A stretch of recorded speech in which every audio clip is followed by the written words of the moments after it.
ओडिशा राज्य में जो भाई भाव आईन श्रृंखला परिस्थिति जो भाव में अच्छी आपण मैंने समस्ते जानी 4-5 दिन तले जो भाव में दिन द्विपर एवं राजधानी छाती उपरे जो भाव में सहदेव नायक जड़े युव संगठक जो भाव में विभत्स भाव हत्या करागला। आपण देखंतु जाजपुर जो भाव में दिन द्विपर दुई जनकर निरीह युवकर जीवन गला एवं बालेश्वर देखंतु जो भाव में आईन श्रृंखला परिस्थिति जो भाव में जड़े महिला को जो भाव में आक्रमण करागला एवं खोर्धार देखंतु जो भाव में जन को मर्डर करागला जड़े मुस्लिम भाई आमर जड़े तांकु जो भाव में मर्डर करागला। आपण मैंने देखंतु आईन श्रृंखला परिस्थिति भुवनेश्वर हो एठी निशा कारबार रे जो भाव में भुवनेश्वर चली आपण मैंने समस्ते देखुंती एवं जो सरकार प्रतिश्रुति देइथिले चिटफंड रे क्षतिग्रस्त मानक पैसा फेरेबे बोली सरकार आसिला पर एपर्यंत चिटफंड क्षतिग्रस्त को पैसा फेरेले नहीं। आपण मैंने देखंतु जो भाव में डाली हो तेल हो परिबा हो जो भाव आकाश छुआ दर जो परिबा मार्केट को आपण मैंने जापर नहीं जो भाव में दर आकाश छुआ दर होइछि एवं जो रेलवे मेट्रो हम बोली भुवनेश्वरवासी गोटे खुशी थिले जो भाव में तांकु आनी गोटे रंजित बिल्कन कंपनी नामक जड़े गोटे ब्लैकलिस्टेड कंपनी ताकू मध्य आनी जो भाव में बीजेपी सरकार गोटे ब्लैकलिस्टेड कंपनी की आनी ये काम देउछंती। आपण माने देखिथे गुजरात रु आनी कंपनी मानक एठी काम देउछंती एवं जो भाव में बीजेपी दुर्नीतिग्रस्त कंपनी मानक एठी आनी काम तांको देउछंती। ता प्रतिवाद रे युव कांग्रेस पक्षरु जनवरी 20 तारीख सीएम ऑफिस सीएम हाउस घेराव करा जिवो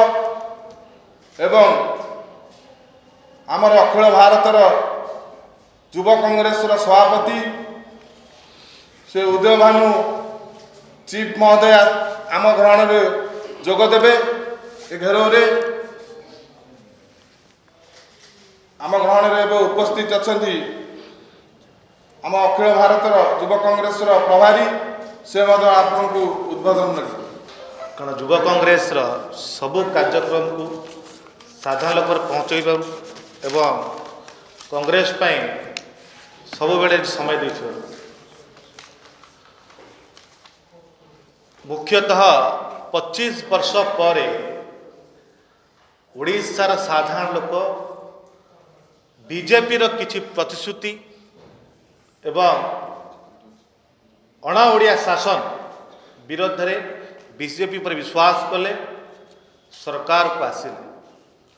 जदि सरकार निष्ठार सह राज्य रे काम करिया चाहिए 3 मास भी समय लगी था सबु प्रतिनिधि पूरण करने किंतु आज 7 मासर बीजेपी सरकार हो गला किंतु राज्य सारा अराजकता खेली भयर वातावरण सृष्टि होती केवल दुर्नीति भ्रष्टाचार गंध बाहर बीजेपी सरकार जो युव कांग्रेस निष्पत्ति नहीं ए मोहन माझीर बीजेपी सरकार विरोध में जो 8टा दाबी आम बारंबार युव कांग्रेस सरकार पाक उपस्थापन करिछि सरकार को दृष्टि आकर्षण करिछि से 8टा दाबी नहीं युव असंतोष समावेश आयोजन करा जिवो जोथिरे युव कांग्रेस राष्ट्रीय सभापति उदय भानु चीफ एवं ओडिशा युव कांग्रेस कन्वेनर रंजित पात्र नेतृत्व में 20 तारीख दिन जोरसार युवक मान एकत्रित करा युव समाज युव संघ समावेश करी मुख्यमंत्री निवास विषय जवाब मागे कौन अराजकता करी बीजेपी आपण देखिए ए सरकार ए माटी हूँ ओडिशा माटी गोटे शांतिप्रिय माटी आपण मालकानगिरी टू मयूरभंज पर्यंत बालेश्वर ठू नहीं कलाहांडी पर्यंत देखिए सारी आड़े आईन श्रृंखला प्रति अति विपर्यस्त को दलित लोक मान अत्याचार करा कथा कथार बंध गर्जन होची यूपी बिहार भाया मर्डर करा लुट करिकी दला धड़ा जहर गली कंदी ड्रग्स बेपार को आसर जमा होची जो माने स्वेच्छासेवी माने जदि ए धड़ा जहर ए ड्रग्स विपक्ष में स्वर तल कर दिवालोक मर्डर कर ए भलिया शासन ओडिशा के देखी नथिला यूपी बिहार करी रखी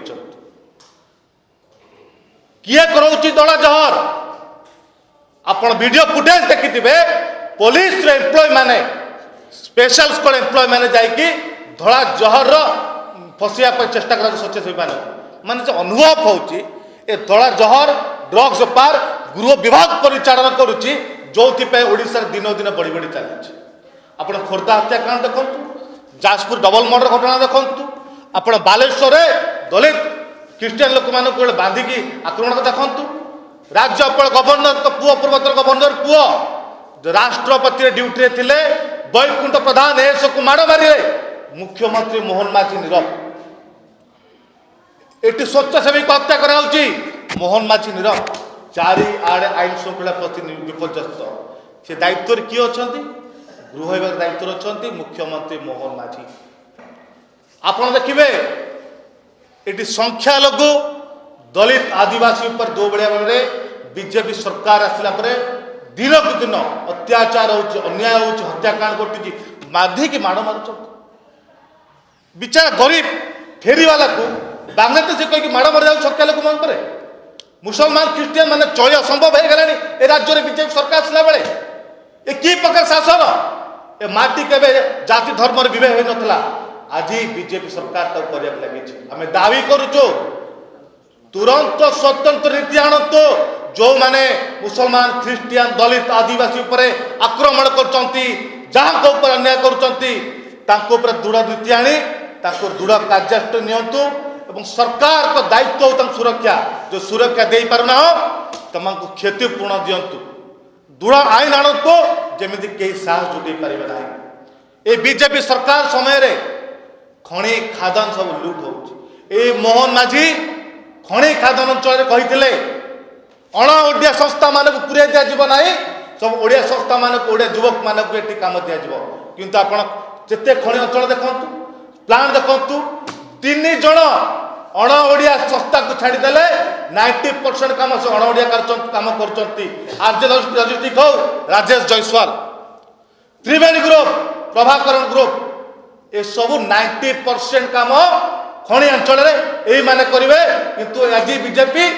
ओडिया अस्मिता कथा कहीकि आसला ओडिया युवक कथा कहीकि आसला आम ओडिशा युवक माने बाहर दादन खटिबे आंध्र माड़ खाइबे दादन खटिया को जाई किंतु अण ओडिया सत्ता माने काम करेंगे अण ओडिया लोक माने केटी जुक्ति देबे एबे गोटे ट्रेंड चली बीजेपी रो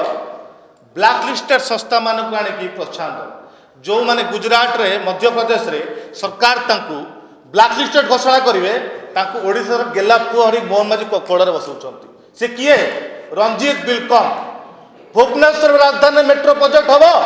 गोटे ब्लैक लिस्टेड कंपनी काम दे जहाँ 600 ऊर्ध अभियोग माने ये रेलवे काम कर माने ब्रिज भुशुड़ लोक मृत्युबरण करेंगे कहीं मेट्रो ट्रेन बसवे ना ये जो भाई अराजकता करे चिटफंड क्षतिग्रस्त मानक कहते सरकार को आसिक 24 घंटा भितर चिटफंड क्षति टंका फेरस्त पड़ कुआड़े गला चिटफंड क्षति टंका ए बीजेपी ए मनमोहन सामल हूँ धर्मेंद्र प्रधान हूँ मोहन माझी हूँ नरेंद्र मोदी हूँ ओडिशार बिजुली मान कहते सरकार को आसु आसु 300 यूनिट बिजुली मागणा दिज्व किंतु आज कौन कर जानते 300 यूनिट बिजुली कथा मन पड़ुनी आ कारण कथा बाड़े कहीदे सरकार को आसापी मिच प्रत्युत देकी किंतु लोक कथा भूलीगले ପୁଞ୍ଜିପତି ମାନେ ଯେଉଁମାନେ ଅଛନ୍ତି ଯାହାଙ୍କ ନାଁରେ ହଜାର ହଜାର କୋଟି ଟଙ୍କାର ବିଜୁଳି ବକେୟା ଅଛି ତାଙ୍କୁ ମାଫ କରି ଦିଆଯାଉଛନ୍ତି ବିଜୁଳି ବକେୟା, କିନ୍ତୁ ସାଧାରଣ ଲୋକମାନେ ତଣ୍ଟି ଚିପିକି ସ୍ମାର୍ଟ ମିଟର ଲଗେଇକି ଟଙ୍କା ଆଦାୟ କରାଯାଉଛି, ତାପରେ ସରକାର ଗୁରୁତ୍ୱ ଦେଉନାହିଁ। এইভাবে ভাবে 8টা দফা নেই যুবক কংগ্রেস 20 তারিখ দিন ওড়িশার যুবক মানক একত্রিত করব, যুব সন্তোষ সমাবেশ করে মুখ্যমন্ত্রী নিবাস জবাব মাগিব আপন গৃহ বিভাগর মুখ্য কাহিঁকি আইন শৃঙ্খলা প্রতি বিপর্যস্ত হয়ে পড়ছে। আপন জেলা কেউঝর জেলা কাহিঁকি 2 জন অণ ওড়িয়া সংস্থা প্রভাকর রাজেশ জয়সওয়াল সংস্থা কাহিঁকি 90% কাম করবে, কাহিঁকি ওড়িয়া সংস্থা কাম করবে নাই, তাଙ୍କ ସହିତ ଆପଣ ସମ୍ପର୍କ କ'ଣ ତା ଖୁଲାସା କରନ୍ତୁ। 300 ୟୁନିଟ୍ ବିଜୁଳି କେବେ ଦେବେ? ପୁଞ୍ଜିପତି ମାନଙ୍କର ଯେଉଁ ହଜାର ହଜାର କୋଟି ବାକି ପଡ଼ିଛି କେବେ ତାଙ୍କୁ ଆଦାୟ କରାଯିବ ତାର କଥା ଜବାବ ଦିଅନ୍ତୁ। 24 ଘଣ୍ଟା ଭିତରେ ଆପଣ ଚିଟଫଣ୍ଡ କେତେ ଟଙ୍କା ଫେରସ୍ତ କହିଥିଲେ, 7 ମାସ ବିତିଗଲା, ଚିଟଫଣ୍ଡ କେତେ ତ ନ୍ୟାୟ କେବେ ଦେବ? ସଂଖ୍ୟାଲଘୁ ଦଳିତ ଆଦିବାସୀଙ୍କ ଉପରେ ଯେଉଁ ଅତ୍ୟାଚାର ଅନ୍ୟାୟ ହେଉଛି କେବେ ବନ୍ଦ ହେବ ତାର ଆପଣ ଜବାବ ଦିଅନ୍ତୁ। ସ୍ୱତନ୍ତ୍ର ନୀତି ଆଇନ ଅଣାଯାଉ ଆଉ ତାଙ୍କ କ୍ଷତିଗ୍ରସ୍ତ ଟଙ୍କା ଫେରସ୍ତ ପାଇଁ ଜବାବ ମଗାଯିବ। 20 ତାରିଖ ଦିନ 11ଟା ବେଳେ ଆମର କାର୍ଯ୍ୟକ୍ରମ ଆରମ୍ଭ ହେବ।